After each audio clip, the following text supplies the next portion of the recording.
잘 지내셨죠? 지난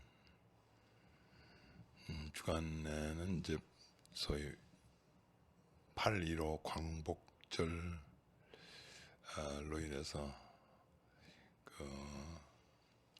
하루가 더 쉬는 2박 3일의 휴가가 있었습니다.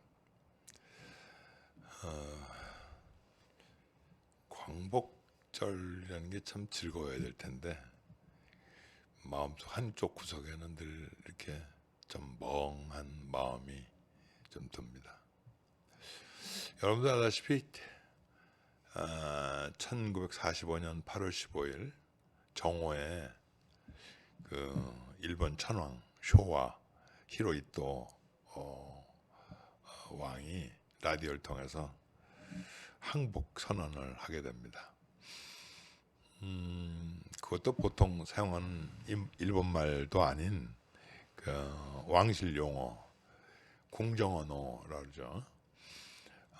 뿐만 아니라 통신 시설이 좋지 않아서 기계음, 지지직거리는 기계음 잡음 때문에 무슨 소리인지 거의 잘 알아들 수가 없었다고 합니다. 물론 당시의 벽보를 보면 15일 정오에 천황의 중요 발표가 있으니 조선인들은 경청하라 하는 그런 내용의 벽보가 있었다고 합니다. 하지만 이것을 이렇게 소중하게 들은 사람은 많지 않았다고 합니다. 해서 8월 15일 날은 그 당이라는 경성조차 굉장히 조용했다고 그래요. 광복절 연휴가 어제 끝났는데 그래서 이제 과연 오늘날 우리에게 광복은 무엇인가, 진정한 해방은 이루어졌는가 하는 것을 여러분들과 다시 한번 생각해 보려고 오늘 시간을 만들어 봤습니다. 네, 성공한 김근상 주교입니다. 다시 인사드리겠습니다.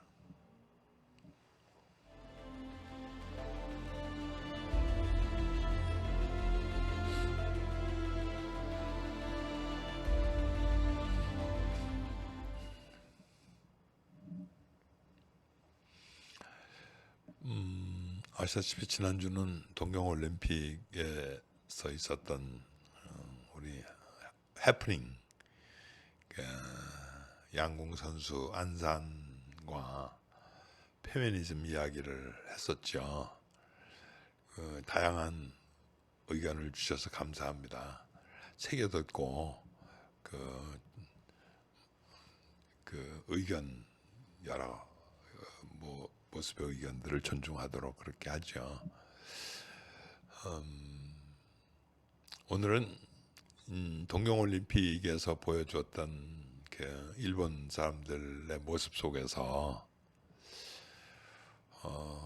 아직 청산되지 않는 한일 관계, 아직 청산되지 않은 대동아 전쟁, 아직 청산되지 않은 아시아 태평양 전쟁으로 불리우는 과거 군국주의 일본이 벌인 전쟁의 모습을 자꾸 떠올리게 되는 여러 장면들이 있었습니다. 그래서 다시 한번 광복절을 생각하게 된 거죠. 가끔 등장하는 우길기 때문에 그렇지는 않습니다.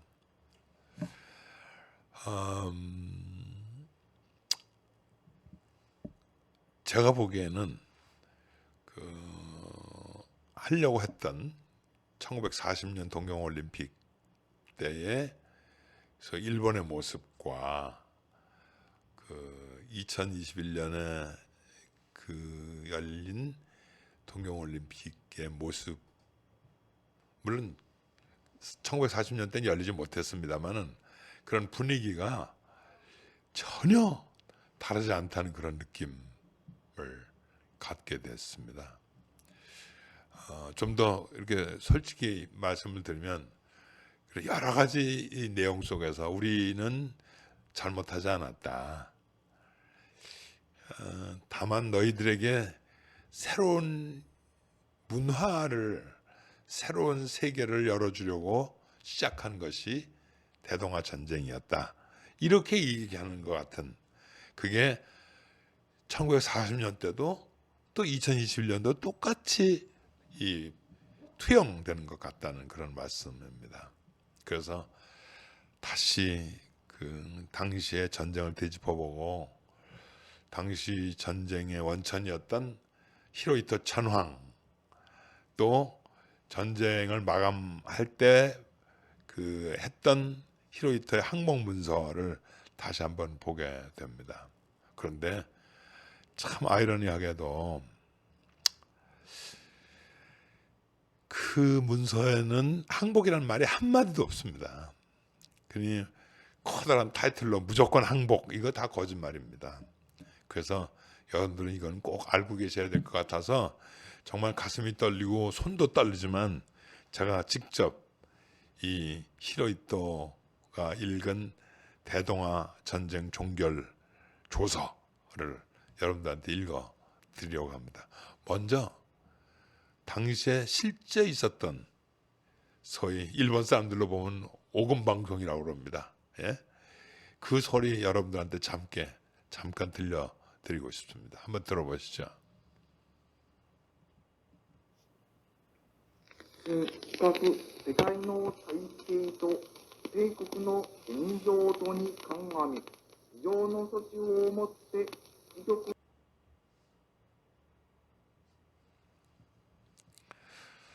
대동아 전쟁 종결의 조서. 짐은 깊이 세계 대세와 제국의 현상에 감안하여 비상조치로서 시국을 수습고자 여기 충량한 그대 신민에게 고하노라. 짐은 제국 정부로 하여금 미, 영, 중소 4국에 대하여 그 공동선언을 수락할 뜻을 통곡해 하였다. 대저 제국 신민의 강령을 도모하고 만방공영에 나갈 같이 함은 왕조 왕종으로부터 내려온 황실 규범으로 짐이 받들어 수행해 온 바이다. 전에 미영 양국의 선전포고한 까닭도 또한 실로 제국의 자존과 동아의 안정을 열망함이지 타국의 주권을 배제하고 영토를 범하는 것은 짐의 뜻이 아니었다. 그런데 교전이 이미 4년이 지나고 짐의 6해 장병의 용전, 짐의 수많은 강요, 신하의 노력, 짐의 1억 백성의 봉공에 모두 최선을 다했음에도 불구하고 전세는 호전되지 않고 세계의 대사가 또한 우리에게 불리하도다. 뿐만 아니라 적은 새로운 잔악한 폭탄을 사용하여 끊임없이 무고한 백성을 살상하여 참담한 피해는 참으로 측량할 수 없는 경지에 이르렀다.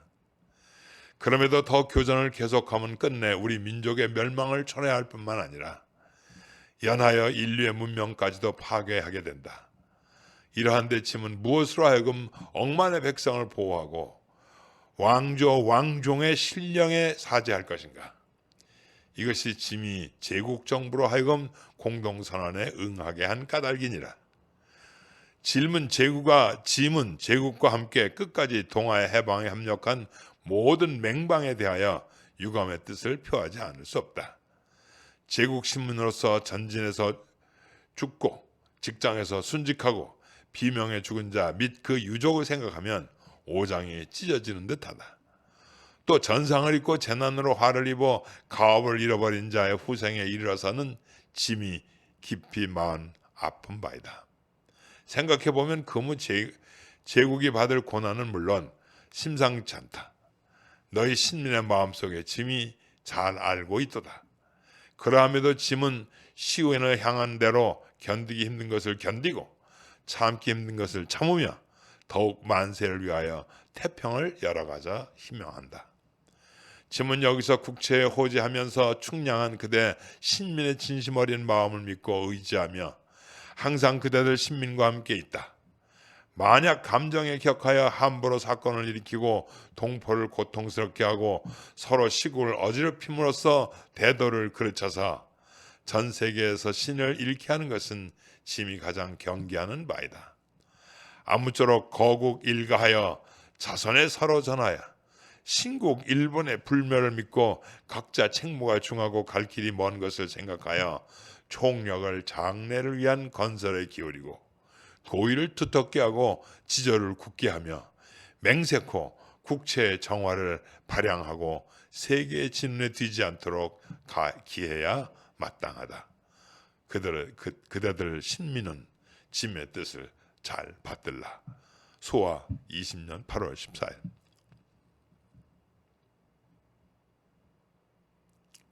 어디를 보아도 잘못했다는 말이 없습니다. 동아의 안정을 위한 전쟁이었고 이웃 나라에게 광복을 주는 희생의 전쟁이었다고 말하고 있습니다. 그러면서 자기 뜻을 따르다가 짊어진 고통과 아픔과 슬픔에 더없이 고통스럽다고, 또 잔혹한 폭탄, 이거 원자탄입니다. 잔혹한 폭탄으로 인하여 죽음을 말하면서 원자탄을 투여한 미국을 비난한 것도 잊지 않습니다. 그러면서 자기 백성을 위모합니다. 이것이 바로 그들의 왕 천황의 생각이었고, 그 천황의 생각은 곧 일본인의 마음이 된 것입니다. 그들이 치른 전쟁은 아시아를 위한 광복이었던 것입니다. 그래서 그들은 종군 위안부, 강제 노동을 비롯한 모든 폭력적 침략 행위는 다 정당화됩니다. 그는 패전한 것이 아니라 그저 전쟁을 멈춘 것 뿐입니다. 그것도 천황의 은총으로 이 잔악한 전쟁을 멈췄다고 그렇게 믿고 있습니다. 슬프지만 그렇습니다.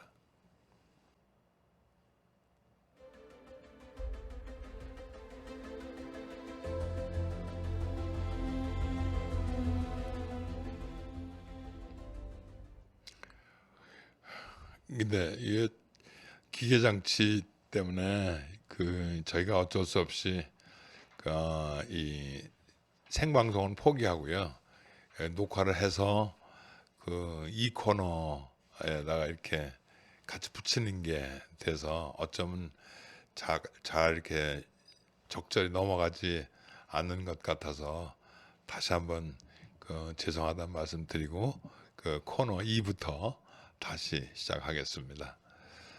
네, 이제 소위 일본 천황의 항복선언서를 들어서 아시겠습니다.만 그 사람들이 가지고 있는 전쟁에 대한 이해는 소위 우리처럼 식민을 당했던 사람들하고는 간격이 굉장히 크죠. 그래서 이제 광복이란 말도 그렇습니다. 말 그대로 빛을 되찾다는 뜻이지만 소위 한자 어법으로 보면 영예란 뜻이 있습니다. 빛광자가. 그래서 보통 우리가 요즘 중국 분들을 한국에 오실 때 광림이라고 하는 뜻을 타는 게 뭐 빛이 오는 게 아니라 정말 다시 돌아와 달라고 하는 그런 간절한 뜻이 담겨져 있는 것처럼 좀 더 친절한 표현을 한다 그러면 영예롭게 주권을 되찾다 하는 그런 뜻이 되겠죠. 그렇지만 그 광복이 미안할 수밖에 없다는 것은 뭐 사실입니다. 최근에 소위 뭐 해방군이냐 점령군이냐 뭐 이런 거 갖고도 얘기가 많지 않았었습니까? 바로 그 말 자체가 우리가 아직 해방된 민족이 아니라는 것을 말해 주는 거죠. 여러분 아시죠? 광복절이 한때 해방절이었다는 것. 근데 이제 이 해방이라고 하는 말을 사용하지 않게 된 이유 중에 하나는 해방은 누구로부터의 해방이 있을 수 있고 누군가로부터 누군가가 나를 해방해 줬다는 그런 내용이 담겨져 있어서 그런 걸 다 그냥 대충 이렇게 넘어가려고 슬쩍 넘어가려고 광복이라고 하는 표현을 쓴 것 같습니다. 그래서 이제 오늘 저는 여러분들에게 소위 지금부터 76년 전의 반응은 어땠을까 하는 것을 좀 소개하려고 그럽니다. 그 첫 번째는 소위 여운형 선생의 선택이었습니다. 그 당시 조선총독부 앤더 류샤크라고 하는 정무총감이 있었습니다.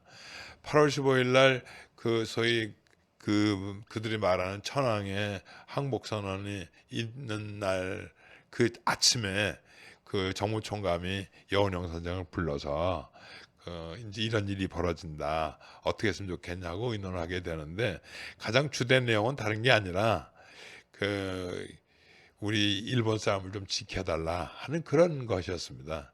그래서 그 뭐 물론 어떻게 통치하겠다 하는 것들은 다 약속을 하면서 그야말로 이면에는 일본 사람들의 안전을 지켜주겠다고 하는 약속을 하게 된 거죠. 그 다음 날입니다. 15일 날 아니고요. 16일 날 다시 이제 그래 그러니 어저께 그 천황이 항복했다며 이런 얘기를 다 이제 전해 들은 사람들이 그럼 우리는 어떻게 되는 거냐 하는 것을 듣기 위해서 그 많은 시민들이 연영 선생님 집을 찾아갔죠. 그래서 한 말씀 해달라고 그래서 연영 선생은 그 집 근처에 그 휘문중학교에 가서 연설을 하게 됩니다. 그 이제 해방이 되었다. 우리 모두가 참 기쁘게 새로운 그 나라를 만들자 하는 그런 얘기를 하는데 그 중에 그 뭐 정부총감 그 엔도 류샤크라고 하는 사람하고 한 약속을 그대로 백성들한테 얘기를 합니다. 그러면서 일본에게 복수하지 않을 것을 신신당부하게 되죠. 그 내용도 아주 근사합니다. 이렇게 표현되어 있습니다. 세계 각국은 우리를 주시할 것이다. 그리고 백기를 든 일본의 심용을 잘 살피자. 물론 우리는 통쾌한 마음을 금할 수 없지만 우리는 그들에 대하여 우리들의 아량을 보이자. 이런 식으로 표현되어 있습니다. 어떤 불상사가 일어날지도 모르겠다는 그런 생각에 간절한 질서를 유지해 줄 것을 당부하게 되죠. 물론 이 연설은 중간에 끝나게 됩니다. 뭐 그 이유는 뭐 나중에 혹시 제가 좀 상세히 밝힐 때가 있을지 모르겠습니다만은 어쨌든 그 소련군이 진주해 온다 하는 그런 좀 소위 그 이상한 유언비어 때문에 그 모든 사람들이 다 그 연설 중에 다시 또 박차게 나가게 되죠. 그때 그 유명한 그 방송이 있었습니다. 그게 바로 안재홍 선생님의 방송이었습니다. 근데 그분은 이제 그때 당시에 조선건국위원회 부위원장 자격으로 그 방송을 하게 되는데 그분도 역시 방송에서 그런 얘기를 합니다. 패전한 일본과 해방된 한국이 동등하고 호혜적인 관계로 나아가자. 그간에 독립운동 하셨던 분들이거든요. 모두가 다. 그런데도 불구하고 이분들의 머릿속에서는 소위 그 유관순 여사가 피울음으로 외쳤던 1919년 기미 독립선언서에 표현되어 있는 거기 안에 잘 담겨져 있는 아시아를 넘은 세계 평화, 인류의 행복을 추구하는 그래서 그 민족이 민족을 미워하는 그런 일들은 하지 말자 하는 그런 3.15 3.1 운동의 그 정신이 그 안에 담겨져 있었던 것입니다. 정말 놀라운 일입니다. 그런데 정말 최근에 제가 감동을 받은 것 중에 하나는 공교롭게도 지난 76주년 광복절 경축사에 보니까 그 문재인 대통령께서 이 안재홍 선생님의 방송 연설을 인용하시더라고요. 우리는 아직도 그런 정말 일본을 받아들일 준비가 되어 있다 하는 그런 뜻으로 소개를 하죠. 그런데요, 제 생각에는요, 아직 멀었습니다. 이런 사이에 우리가 8.15 이 76주년을 보내는 사이에 그날은 뭐 종전 기념일이죠. 그 일본 사람들로 보면. 근데 그 현 일본 국의 그 총리 스가라고 하는 사람은 소위 전범의 유해가 있는 야스쿠니 신사에 소위 복무를 헌납했다는 소식과 함께 소위 지금 현 정권의 이 장관급들이 5명이나 그 야스쿠니 신사를 참배했다는 얘기를 들었습니다. 물론 전 총리 아베도 그 참배를 했다는 소식도 들었습니다. 그러니까 제가 보기에는 아직도 일본은 전쟁에서 진 것이 아닙니다. 소위 하야 같은 천황의 은총으로 전쟁을 멈추게 된 것이죠. 그러나 다시 일본 사람들의 그 고통을 다시 위무하면서, 물론 말로는, 천황의 말로는 그 소위 이 반성, 이 전쟁에 반성하는 문서가 있긴 있습니다. 이번에도. 그러나 아직도 그들은 8월 15일이 종전 기념일인 것을 보면 참 불행하게도 그 동경 전범 재판소에 있었던 그 많은 시행당한 사람들, 그때 당시 8명이 사형을 당했는데 그 사람들도 천황을 대신해서 죽은 전쟁 영웅이 된 셈입니다. 제가 이런 말씀 드리려고 하는 것은, 지금 여러분들이 보고 계신 그 장면은 소위 전범재판소 장면입니다. 정식 명칭은 극동국제군사재판이라고 되어 있습니다. 1946년 5월부터 시작이 됐습니다. 당시에 그 전쟁에 승리한 미군과 연합군 중심으로 각종 나라에, 각국의 나라에서 판사 11명, 또 100명이 넘는 그런 검사단이 꾸며지게 되는데, 그때 당시에 우리 조선은 독립국이 아니라고 해서 임시정부를 인정하지 않습니다. 그래서 그 재판에 참여할 수 없습니다. 그래갖고 한국의 식민에 대한 얘기는 단 한마디도 나오질 않습니다. 식민지 지배에 대한 소추도 다 제외가 된 것이죠. 그뿐만 아니라 더 정말 경악스러운 것은 실질적인 전쟁 책임자인 일본 천황도 면책 대상이 됩니다. 여러 가지 이유가 있습니다. 여러분들 알다시피 그 소위 그 사람을 가지고 실험했다고 해서 그 문제가 된 731 부대에 대한 모든 정보를 미국에다 귀속시킨다고 하는 조건을 걸어서 일본이 저질렀던 모든 만행을 은폐하게 된 것입니다. 결국 전쟁에 실제로 동원됐던 군부의 몇몇, 도조히세키라고 하는 이 군 내신을 중심으로 한 몇몇 장군들만 A급 전범으로 사용을 당하게 된 것이죠. 지금 흔히 그 야스쿠니 신사에 있는 사람들입니다. 어쨌든 그런 그야말로 최고의 위선으로 그야말로 전범재판소는 문을 닫게 되고요. 이렇게 소위 비열한 전쟁 청산을 바탕으로 하고 있기 때문에 절대로 일본이라는 나라는 용서를 구하거나 전쟁으로 인한 그런 여러 가지 책임을 자기네들이 지겠다는 생각을 절대로 하지 않는다는 거죠. 인류의 자유평등의 가치를 얘기하지만 전쟁을 치른 사람들한테는 그런 자격이 없다고 생각을 하고요. 제가 그래도 기대를 갖는 것은 신일본인입니다. 소위 새로운 교육을 받은, 소위 자유평등에 대한 새로운 교육을 받은 신일본인들과의 새로운 관계를 돈독히 하는 것 말고는 저는 다른 방법이 없다고 생각을 합니다.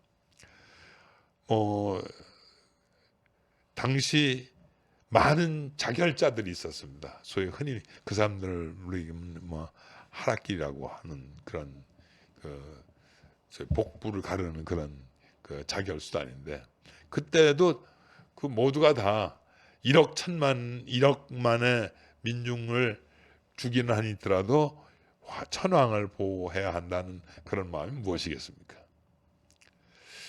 이것은 소위 흔히 말하는 국가주의의 완성을 의미하는 것인데, 결국 지금 소위 일본의 모습은 그 국가주의의 한 부분을 절대로 벗어나지 못하고 있을 것이고, 제가 보기에는 바로 그 국가주의 때문에 스스로 멸망의 길을 걷게 될 것이라고 그렇게 소위 예견하고 있습니다. 단지 가능성이 잇따르면 소위 신일본인들, 새로운 가치 체계로 무장한 사람들이 그 일본을 다시 일으켜 세울 그날만을 우리가 기다릴 수 있겠다 하는 것입니다. 제가 이런 희망을 갖게 되는 것은 돌아가신 지 한 4년 된 분인데, 다케오치 겐타로라고 일본 성우에 신부님이 한 분 계셨습니다. 그분은 젊었을 시절서부터 끊임없이 저희 한국 사람들하고 접촉하려고 굉장히 애를 쓰셨어요. 그러면서 제가 직접 들은 얘기긴 합니다만, 한국 국민은 넓은 성품을 배우지 못하면 일본에게는 미래가 없다.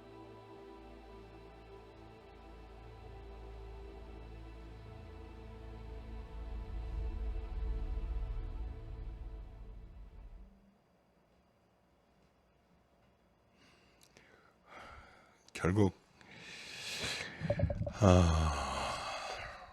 정말 온전한 광복을 이룬다는 것은 그렇게 꽤 지난 세월이 지나야 해결될 것 같습니다. 지난 일요일 저녁 우리는 소위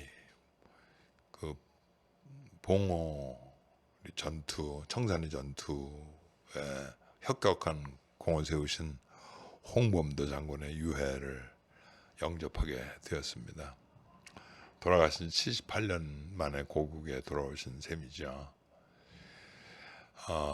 이 일을 위해서 정말 국내에서도 많은 수고를 했지만 카자흐스탄국의 배려, 또 동포들의 그런 즉한 사랑에 감사를 드려야 할 것 같습니다. 홍 장군님 이야기는 다른 유튜브나 또 여러 가지 미디어를 통해서 들으시길 바라시고요. 단지 그냥 간단하게 말씀드리면 대한독립군을 창수하신 분이시고 잘 알려진 소위 봉오동 전투, 천산리 전투를 크게 이기신 분이시기도 하죠. 결국 많은 시절, 그러니까 전 독립군으로서 활동할 수 없는 시절에 스탈린의 강제 이주 정책에 의해서 중앙아시아 카자흐스탄까지 이주해서 하시다가 또 브라디보스톡에 있는 조그만 극장 지기로 계시기도 하고 참 많이 고통스럽게 사시다가 1943년 돌아가셨습니다. 이분 유해를 모시었으면 좋겠다는 것은 사실 1995년 김영삼 정권 때에 시작했습니다. 그런데 여러 가지 이유로 진행될 수가 없었어요. 물론 친족이 살아계셨으면 그런 대로 진행이 되겠지만 그것도 어려웠습니다. 예를 들어서 부인께서는 일본군에 잡혀 숨지셨고 두 아들조차 전투에서 숨을 거두게 되어서 손이 끊긴 셈이죠. 그래도 저희가 정말 끈질기게 홍 장군님 유해 송환을 추진한 여러 가지 이유는 아까도 말씀드린 것처럼 우리의 첫 마음이 어땠는지, 어떤 국가를, 어떤 나라를 세우기를 원했는가 하는 그런 생각을 다시 한번 해보자는 것이죠.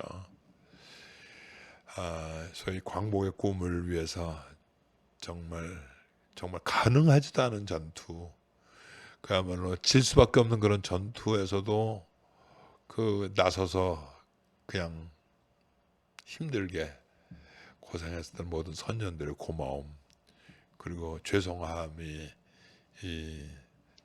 우리 장군님 유해 송환 때에 다시 한번 생각하게 됩니다. 다시 옛 역사를 통해서 일본의 압제에 저항한 한 분을 또 모실 수 있어서 또 어쩌면 미래를 향한 우리에게 새로운 전기가 되지 않을까 싶습니다. 아까 잠깐 말씀드렸습니다만 정말 전쟁 치를 수 없는 그런 시절에 혹독한 만주 땅에서 연해주에 이르기까지 내 나라 조선을 위해서 뭔가를 해야 했던 수많은 독립투쟁가들 수고, 소망 이런 분들을 기억합니다. 여러 가지 힘이 그렇게 다 종합해서 일본군에게 패망을 가져다 주게 됐지만 결국 우리나라는 전승국들의 힘의 논리와 함께 독립운동을 주도하던 지도자들의 분열로 인해서 다시 38선의 아픔을 경험하게 되고 또 한국전쟁을 치르게 되고 그에 따른 휴전선의 잔혹한 싸움을 지켜봐야만 했습니다. 그래서 말씀드린 대로 아직 광복이란 말을 쓸 수가 없게 된 거죠. 우리 누구도 우리 중에 누구도 어떤 분들은 영예로운 주권을 찾지 못했기 때문입니다. 휴전협정을 이루어진 그날부터 우리 민족은 정말 고통 속에 지낼 수밖에 없었죠. 가난이 대단했거든요. 그 가난이 결국은 부패를 만들었고요. 친일이 저절로 용서가 됐고요. 그래서 친미가 부러운 시절도 있었습니다. 반공을 하지 않으면 어느 날 몰래 잡혀가서 시신이 되어 돌아와도 숨을 죽이고 있어야 살아남는 그런 시절도 있었죠. 그래서 4.19 혁명으로 다시 민족 정기가 되살아나나 했더니 역시 일본 군국주의에 무리든 군사정권은 일본 강점기처럼 다시 백성들을 개, 돼지 취급을 하고 말았습니다. 그러고 나서 20년을 살았고요. 1980년 광주에 경험을 하게 되죠.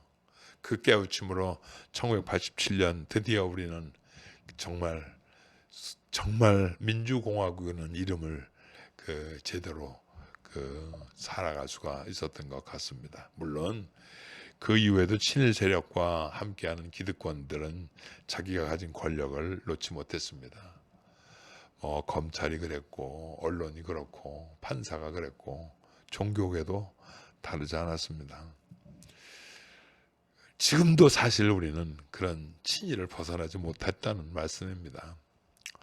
본인들이야 그것이 친일이 아니고 그 길이라고 말을 합니다만은 제가 보기에는 글쎄 친일까지는 아니더라도 적어도 아마 그분들 마음속엔 일본은 우리에게 참 고마운 나라쯤으로 인식하고 있는 것 같이 보여서 그게 좀 가슴이 아릅니다.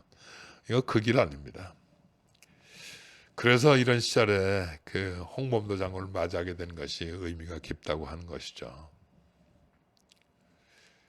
어떻게 하란 말이냐? 네, 제게 화를 내셔도 좋습니다. 왜냐하면 이런 불편함을 가지게 된 역할의 한 소중한 역할을 저도 했거든요. 우리 불편한 역사는 꽤 오래됐습니다.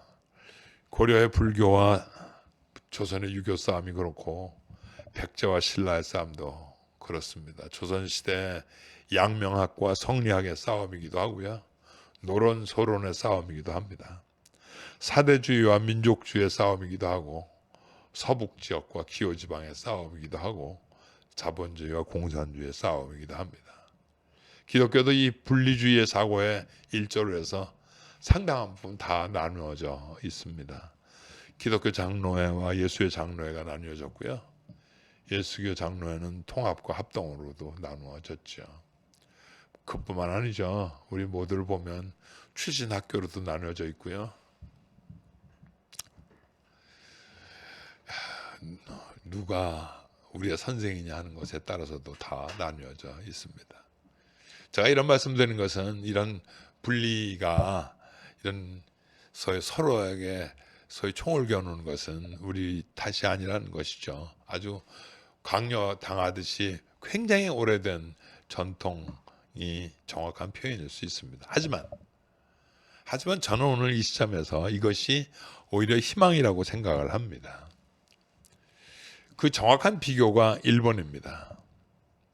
여러분들 아다시피 일본에서는 국가를 비방하는 신문은 찾아보기가 어렵습니다.